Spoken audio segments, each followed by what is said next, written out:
The objects people choose to keep in their home define who they are.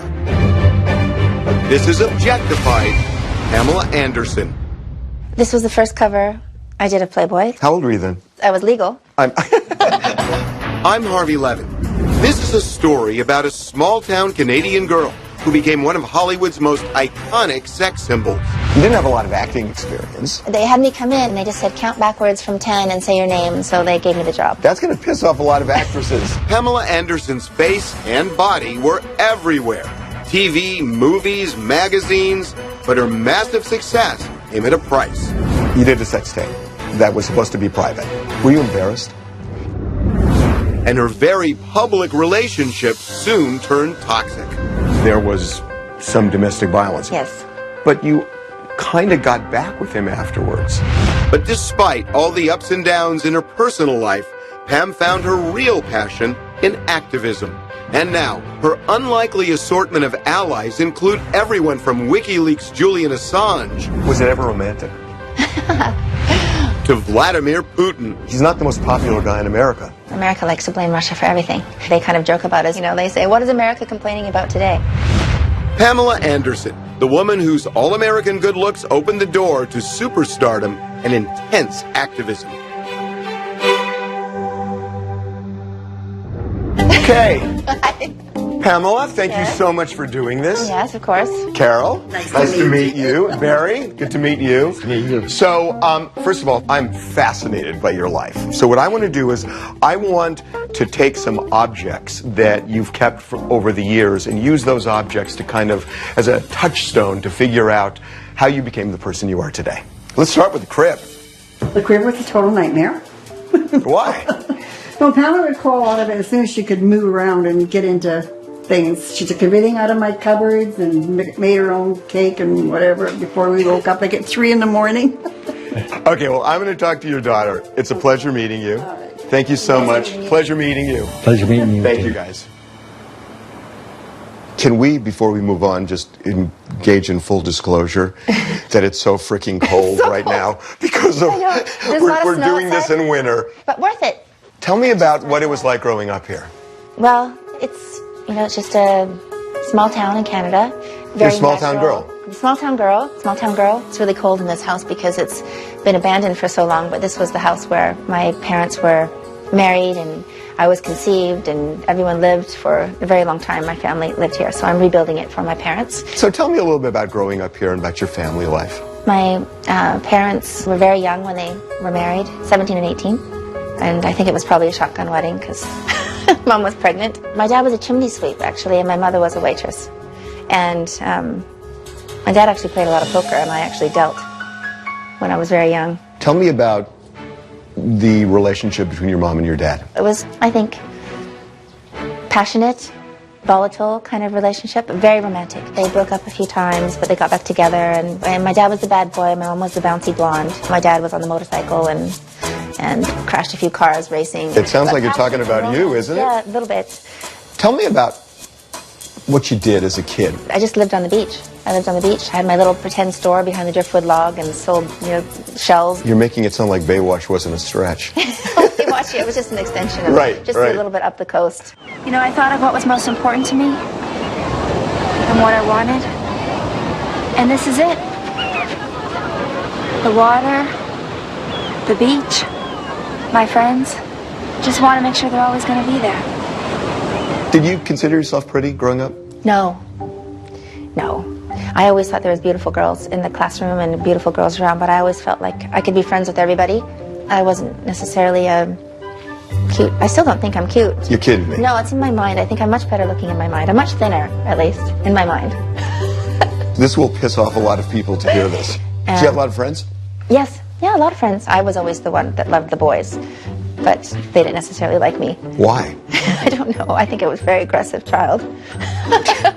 So it was more your personality? My personality to play. I used to always say, let's play boys chase the girls, and then no one would chase me, so I'd have to chase them.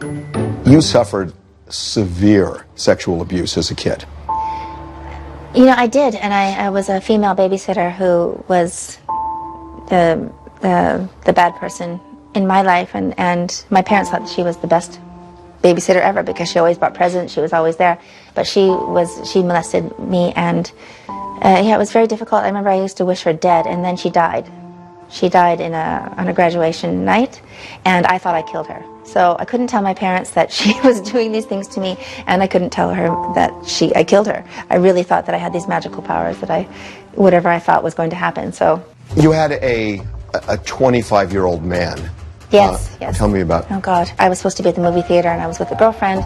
We ended up going over to a friend's house, and this man was teaching me how to play backgammon. And, yeah, then he attacked me, and I'd never been with anybody, and he was a lot older than me, and I was 12 or 13. So, he raped you? Yeah. So that was, yeah, my first experience, and so it wasn't pleasant. How do you trust people after you have situations like that? I don't know if I do trust people. I don't think I do trust people, really. A lot of things have happened to a lot of people, and you just have to get past it and be happy in your life moving forward. There's nothing you can do about the past. I'm sure it affected my life and my choices about not my sexuality, but my power as a sexual person, because I think I flipped the script, you know? I decided that I was going to be in charge of what was sexy for me, and as soon as I realized that was just my mindset, it just freed me from everything. It was really like a huge epiphany for me to be able to think that I can live my life my own way. What were your dreams when you were living here? Did you want to stay? Did you want to leave? I wanted to leave, find opportunity and do something different. I just felt like there was something I was supposed to do, and I didn't know what it was. I thought, you know, celebrity people were born celebrity kids. I just didn't realize it was even an option for someone like me that grew up here. It was never in my mind, and it still was never an ambition for me to be an actress or to be famous.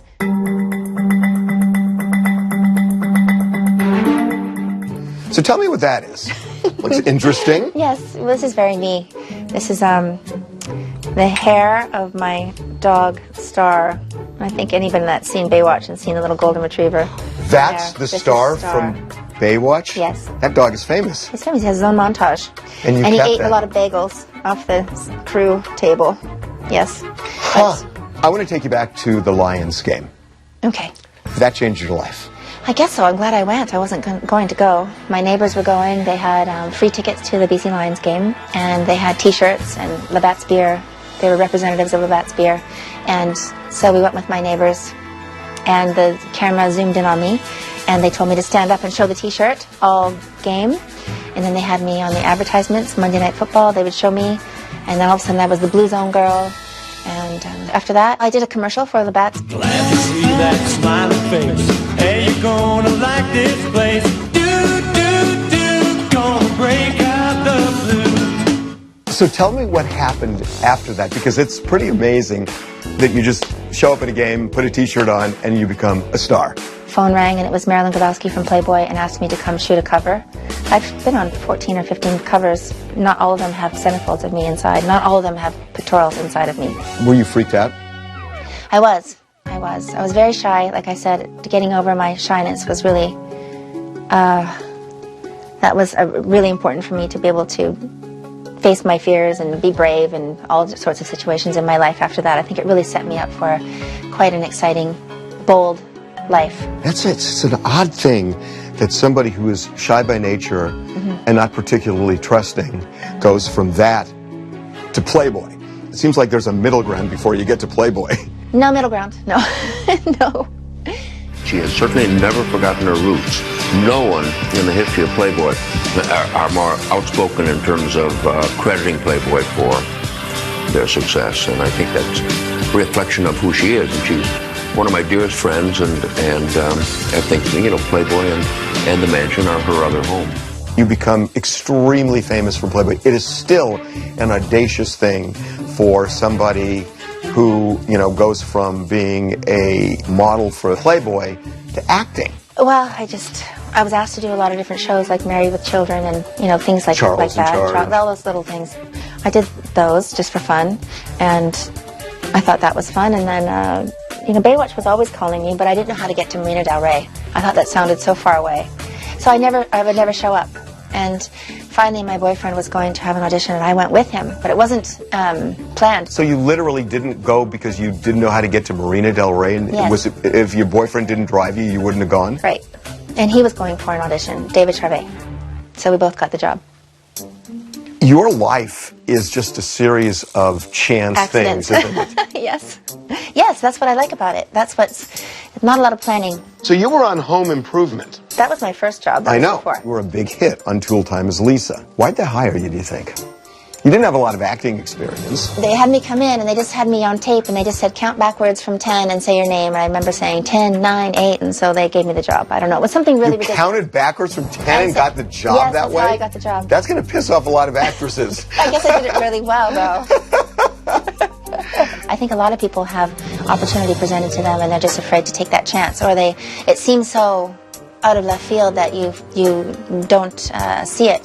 And I see those things and I like to, when something calls me, you know, sideways, I like to go and see what that is. Yet you were kind of reluctant in every count. Yeah, there's always some kind of element of Chance and fate. chance, fate, danger. Did you kind of feel invincible that you just had these series of enormous successes and it was never really planned? Well, I know that David LaChapelle is one of my dearest friends, and he always says, you're the least calculated, the least ambitious person that I know. And I don't know how you've had this life. It just kind of keeps on rolling, these new experiences. And then you decide to do movies. Yeah, I got Barbed Wire was obviously fantastic, and I really wanted to play a superhero. Hey, handsome. You want some company? You a cop? See a badge? Barbed Wire did not do well.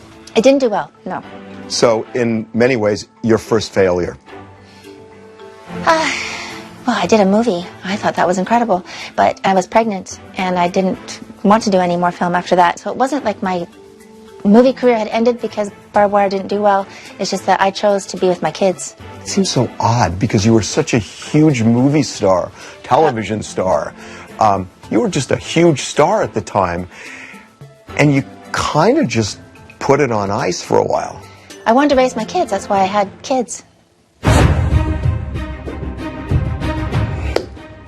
You did a sex tape that was supposed to be private.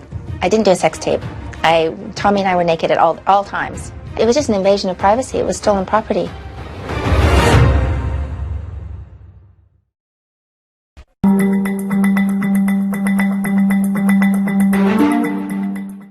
Okay, I certainly know what this is. By the way, my dad sold these in his liquor store.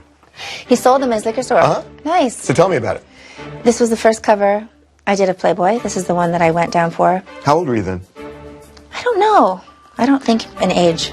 But I was legal. Okay, good. Okay. I don't know. Did this surprise you when you looked at it? Yes. How so? What'd you see when you looked at it? I don't know. I remember when they were placing the jacket and I was so uncomfortable. I just didn't want anyone touching me and I got sick. Physically You threw sick. up? Yeah. I did. Really glamorous. When you looked at it, did you say, God, I'm pretty? No. I just thought I didn't like my body. I didn't like any of this. Really? You Yeah. picked it apart? Yeah. Did you? Yeah.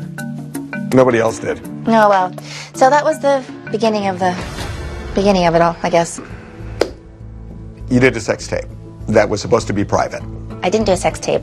Tommy and I were naked at all times, and we videoed lots of different things in our life, and we put all of the tapes in our video cameras and everything in a safe because we had construction done at our house, and someone stole the safe, and we didn't know for months because we were having construction done at the house, and it was behind a carpeted wall, and no one should have known it was there, and someone spliced together all these different times in our life and said there was a sex tape made, but I think we had sex maybe a little bit in it, but I've never even seen it. I don't want to see it. But it was stolen and put it all together. We never made a tape, ever. We just videoed our lives, and people assumed it was this honeymoon tape and everything else. We never made a dime off of this. We went to court over it. A tape was stolen from Tommy Lee and myself. IEG is now selling that tape worldwide illegally without my or Tommy's consent. Further, we have not received one penny or signed an agreement permitting them to merchandise this tape. Last year, we turned down $5 million cash for the tape. My fight is not for me alone, but for all celebrities whose privacy has been invaded. I will continue to fight not only for myself and my children, but also for legislation that would make what they are doing to me a crime. I mean, it was just an invasion of privacy. It was stolen property. People started doing these tapes for attention after this, but ours was completely just natural, two people in love and married and enjoying their lives together. It wasn't something that was anyone was supposed to ever see. I was pregnant with Dylan at the time, and it was affecting my pregnancy and affecting me. I was under so much stress that we just let everything go and said the damage is done. You know, it was more important. The health of my son was more important than the stress of trying to fight these stupid people who will deal with karma in the long run. So we just let it go. It made $77 million. Did you see any of that? Never, not a dime. Never. I wouldn't want any of it. Were you embarrassed? Yes, I was. I've never seen it. Not something you want anyone to see, and it was, yeah, really humiliating. How did it affect your career? I don't know. What do you think? I'm still around. Is it harder to go through the aging process when you have lived a life where sexuality and sensuality is a big part of your DNA? Well, sexuality and sensuality doesn't have an age, I don't believe. But aging, yes, is, I've got good genes, and, you know, aging is something is inevitable. But yes, I guess, I never really thought I was beautiful, so I think that's the beautiful girls that You really... still don't? No, I don't. I think I'm kind of cute. No, only on a good day. But I'm...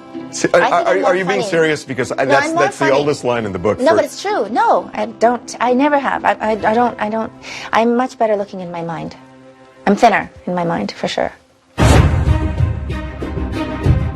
So how'd you get involved with Julian Assange? I wanted to know how I could be more effective as an activist. Was it ever romantic? There's definitely a romantic kind of connection. I think that, you know, he's not close to people like he is to me. That I can really, I have a real personal relationship with him. Is that a yes?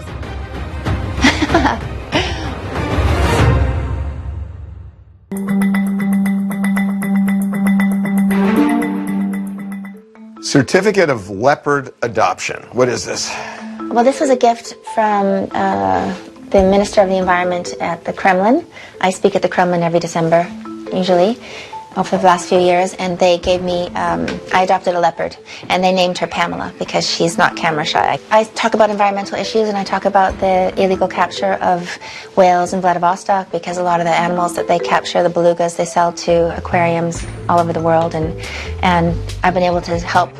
I wrote a letter to Putin, and he made it illegal to import seal products into Russia, which stopped 95% of the market, which basically stopped the seal hunt. I believe that President Vladimir Putin understands the importance of interdependence. His recent public concerns about bees being threatened by industrial chemicals is an example of his ecological insights.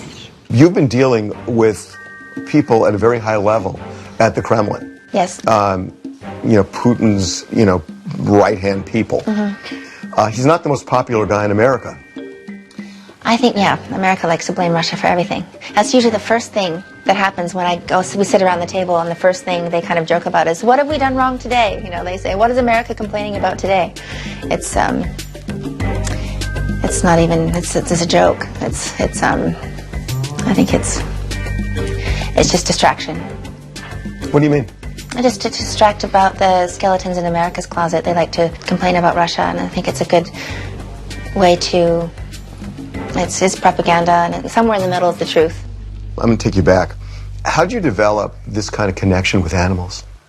I think I always had an affinity with animals, but I know that when I found this dead deer hanging in the pump house, my father always told me, don't go into the pump house. So of course it's the first place I wanted to go with all my girlfriends. And we open up the door, and there's a dead deer hanging upside down with no head that he's been hunting. So that traumatized me, and then I told my dad he had to stop hunting, and he did. Really? Yes. So I realized, you just have to speak up. And so then I started speaking up about a lot of things. Every time you put on a pair of shoes, a belt, or a pair of gloves, chances are you're wearing leather. And out of all the things that animals are abused for, leather is the most common. To learn how you can help, call PETA. Thank you. You joined PETA right at the height of your popularity on Baywatch. It was kind of risky, wasn't it? You know, people always ask me, do your associations affect your career? And I say, I don't think about that, but I'm sure, I mean, especially now, I think that people always tell me I'm blacklisted. Some people think PETA gets too radical. Does it ever get too radical for you? Well, I don't throw paint on people. I think that you can reach people in a positive way. Like when I wrote to Melania Trump and I sent her a fake fur coat and I asked her to not wear fur, to continue the tradition of not wearing fur as a first lady, because they're, you know, obviously become fashion icons. Did Melania get back to you? Yeah, she wrote me a beautiful letter, thank you very much. And she hasn't worn fur. Really? No, she hasn't worn fur. So it was great. So how'd you get involved with Julian Assange? I met Julian and I wanted to know how I could be more effective as an activist.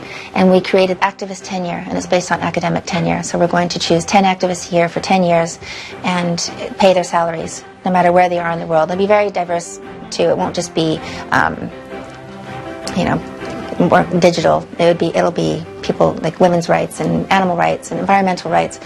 And we think that we want to help create career activists, people that invest in people that are going to be activists no matter what. So how did you end up connecting with Julian? I brought him some vegan food, and now it's a tradition that I bring him vegan food every time I see him, and I see him a lot. I just saw him last week. What do you guys talk about? Everything. I mean, I think with me, it's kind of a relief from everything. He asked me about my life, my kids, my, you know, parents, my what I'm doing in my life, and we talk about, and he kind of gets on little tangents about either the Bible or the glass I'm drinking out of, or vegan food or animal rights. And last time we started talking about jealousy. We talk about everything. He's just got a really interesting perspective, and I think he's a real testament to the human spirit to be in such a terrible situation and still laugh and be joyful and be excited about that he's stirring the pot and causing trouble in a good way.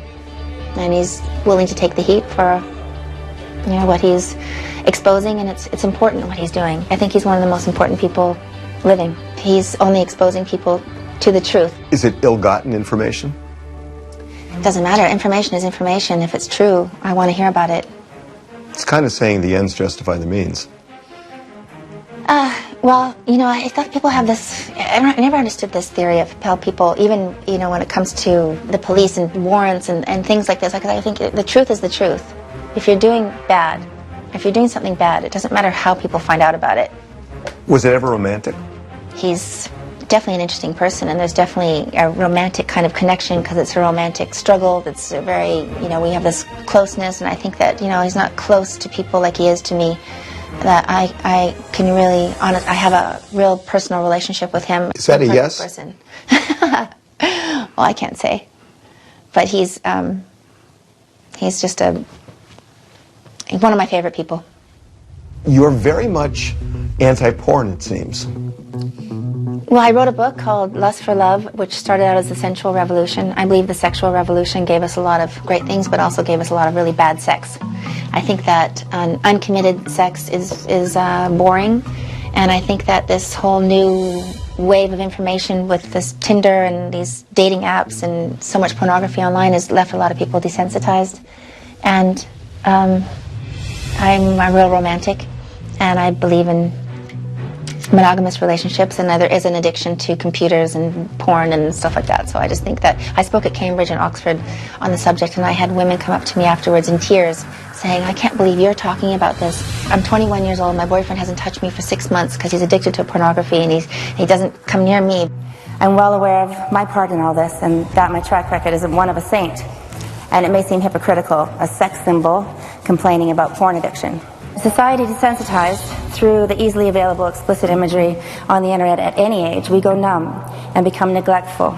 Neglect is a form of abuse, and it is also used to manipulate, and relationships are suffering in very painful ways. Before the internet, was Playboy porn? I think Playboy is very innocent and titillating and sexy and cute. Everyone has to decide within themselves what pornographic is. I don't think so.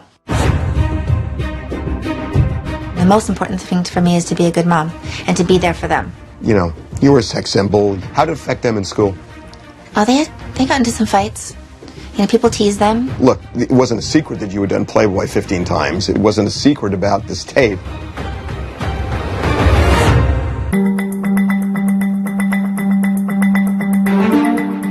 So tell me what this is. This is a Brandon creation, Brandon Lee. It's actually very funny because Brandon's an amazing artist. I remember dropping them off at surf school when they were young, and them coming up to the car and saying, "Are you Pamela Anderson?" And I said, "Why?" Because all these kids down here are screaming that you're Pamela Anderson. What is that? Is that bad? Is that good? With a career day at school, they would ask, "What does your mom and dad do?" And my dad's a rock star, and my mom rescues animals. They had no idea about They didn't really know that I did Baywatch?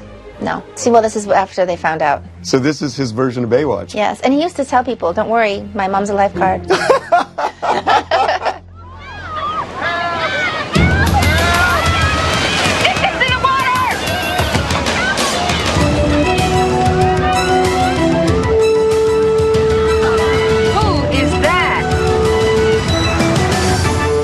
You want to be a mom when you were growing up? Yes, obviously. I wanted to be a mom, wife. Yeah, I always did. More than career? Yes, yeah, I think so. I have to say that when you look at Pamela Anderson, maternal isn't the first thing that comes to mind. No? Nope. No? Nope. I'm a good mom. And you're a great. Ask my kids. You are a great mom. Just because I'm covered in glitter doesn't mean I'm a bad mom. I would still be the girl, the lady at the, taking the kids out of the car every morning and kind of judging people by their messy cars. And then when I'd shut the car door, I'd see my reflection and see that I was covered in glitter and black mascara everywhere because I'd been, working on a photo shoot or something. But that's what I was always there, always at everything, every game, everything I could possibly be at. You quit Baywatch after having Brandon. It's pretty amazing for somebody who is on a hugely successful show with a big career and something that is coveted in Hollywood, and you gave it up. Well, I think I had a good long run at it, and then I wanted to be a mom. The most important thing for me is to be a good mom and to be there for them. It's as simple as that. You protected these kids almost Michael Jackson style. Michael Jackson. I love Michael. You did. I mean, you really wanted to keep them out of the spotlight. Yes, it wasn't their choice to be in the spotlight. I never dragged them down red carpets. People that put their kids on Instagram, it's dangerous because there's a lot of crazy people in the world. They both got into really amazing universities, and Dylan got into USC and Brandon got into Queen's University in Canada, which is like the Harvard of Canada. Brandon's taking acting classes, and Dylan went to school for music, a specific school for his music. We are in Canada, in their bedrooms, where you moved them from Malibu when they were 13 years old. Well, they went to boarding school at 13 in Canada. It was really important to me that they got some good Canadian roots in them, and also it was good to just get them out of LA. And they're so interesting and confident. They've had very colorful lives. They've been raised around all sorts of different people and artists, and I'm just proud of both of them. They're both healthy, and they're not into anything bad, and they're very focused. They're not like me. They are calculated and ambitious and boys, and they're so sweet with me. They don't let me pay for anything, do anything. They look after mom. They don't ask me for anything. They're very proud. How did it affect them that you had, you were a sex symbol, you were on Baywatch, this tape had come out? How did it affect them in school? Oh, they got into some fights. People teased them, and they unfortunately came upon things that I was waiting age appropriately to be able to talk to them about these things, and there's never a right time. Well, it wasn't a secret that you had done Playboy 15 times. It wasn't a secret you were on Baywatch. It wasn't a secret about this tape. I mean, that was bad. Kids in school teasing them about seeing their mom and dad, and that was hurtful and horrible. And when I did Playboy too, I wasn't thinking, I'm going to do Playboy now, and this is going to hurt my children when they're born and raised. And you don't think of these things when you're doing them. And I just had to tell them, look, your parents are your parents. Your mom loves you, your dad loves you. We are who we are, and nothing's going to change. This, the tape is out. I'm in Playboy. I'm a good mom. You know what reality is, and everyone else is going to say whatever they want to say. So you have to be strong and know you're loved and know we do the best we can. And we have a funny family, maybe different than everybody else, but we care about each other and we do the best we can. If one of them brought home a girl and said, I'm going to marry her, and you looked at her and you said, that girl is just like me, would you say do it or don't? Do it! Of course. No, but they have good taste. They have good taste, and I don't have any, they'll make the right choice. The relationship started to go bad. There was some domestic violence. It was very famously reported. But you kind of got back with him afterwards. Yeah, back and forth, back and forth. I just thought, how can we screw this up? Well, there's definitely love there.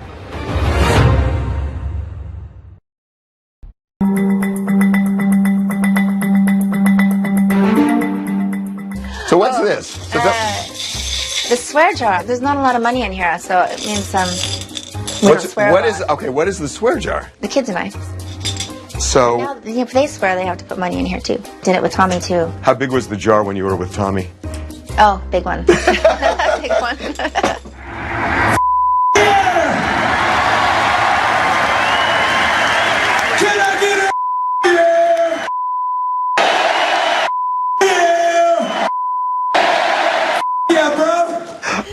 Tell me what kind of men you're attracted to. Oh God, I don't know. Different. I like people that are. I think I'm really interested in people that are more eccentric, maybe. You dated David Charvet, Tommy Lee, Kid Rock. So what's the common thread with all these guys? I think they're all really good at what they do. You know, I think that. Yeah, I like people that are talented and smart and interesting, just different. All the people I mentioned are celebrities. No, well, I mean, people that I've dated, I guess musicians, a couple musicians, and surfer. Oh, that's Kelly Slater, right? Yeah, Kelly. Oh, he's famous too. Yeah, I guess they're famous, but these are the people that pursued me, so I'm a girl. I don't do the pursuing. Tommy Lee pursued you. Yes. In a big way. In a big way. Tell me how that happened. He found out I was doing a photo shoot in Mexico and followed me there and asked me to marry him, and I married him in 4 days. I'm all for impulsiveness. 4 days to get married? Yes, believe me. It was a bizarre decision, but it was just meant to be. We just felt it. Why? I mean, what was it that drew you? Love at first sight? I don't know. I always felt I was going to get married if someone really was aggressive and wanted to marry me, and it was like caveman style, and that's how it was. But we had everything in common. We were really suited for each other. We had beautiful kids. No regrets. Did the romance ever kind of fade there? Because it seemed like there was passion the whole time. I had passion the whole time, right to the end. So that's interesting, because with all the problems, you still had passion. Yes, I think very much in love, and the kids do know they were born out of true love. That's one thing that they know. When you married him, as much as you were pursued by paparazzi, it went on steroids at that point. Yes. Out of here. Hey, Tommy! How did it affect you? I think it was partly the reason why we didn't really make it in our relationship. We were just pursued all the time. People hanging from trees, people running us off the road. I remember being pregnant and paparazzi jumping on our car and getting in. Tommy was always in fights and, you know, just trying to protect me, you know. So I think it's difficult. And I try and explain that now to people, that when, you know, paparazzi come up to you, you have to just pretend they're invisible. Don't give them anything. The relationship started to go bad. There was some domestic violence. It was very famously reported. People are saying, you know, that I had beaten Pamela. That is not true. That's just not true. Grabbing a woman and shaking a woman is not cool either. But that's what was done. I don't really want to get into it too much because it's the past, it's history. But looking back, I can see how certain things that he was going through and doing affected his actions too. So you went through a nasty divorce, but you kind of got back with him afterwards. Yeah, back and forth, back and forth. I wanted to have a mother and a father for my kids. I really wanted that. You know, that was really important to me. I just thought, how can we screw this up? Well, there's definitely love there, so let's try and work it out. And it just was too broken at that point. I'm greatly saddened that my children are going to grow up without their mother and father being married. That bothers me a lot. I thought we'd be together forever. I really did. You married Kid Rock. Yes. There was a pretty famous incident in 2007 at the MTV VMA Awards where Tommy went after Kid Rock. I remember it because it was the very first day TMZ went on television. Oh no. And I remember we thought, we've got to blow up the whole show because look what just happened. I could just see them looking at each other, and I thought, something bad is going to happen. And I ended up going out the door, leaving, and they jumped at each other on live TV and went after each other. You're like Helen of Troy. I don't know. I just went to my hotel, and as soon as I got to my hotel, my friends were there saying, "You're not going to believe what happened." And I said, "Oh no, I could feel it. I could feel like something was going to happen." And then, you know, you married Rick Solomon not once but twice. You are a girl who doesn't quit. I mean, I knew Rick a long, long time, and he pursued me for years and years and years, and I just thought, well, maybe you should just marry your friend, because he was so persistent. And then that didn't work, and then he got sober, and I thought maybe that would work. Again, thinking you could marry your friend, and that would be different than marrying someone you're really romantically passionate about. I don't know. I don't like confrontation, and when things get a little bit difficult, I run for the hills. So I think I've learned, looking back, that maybe I didn't have to run away so fast. I could have probably worked through some things in different places. But again, my mom always says, no, you weren't with the right men, so you made all the right decisions. So here I am.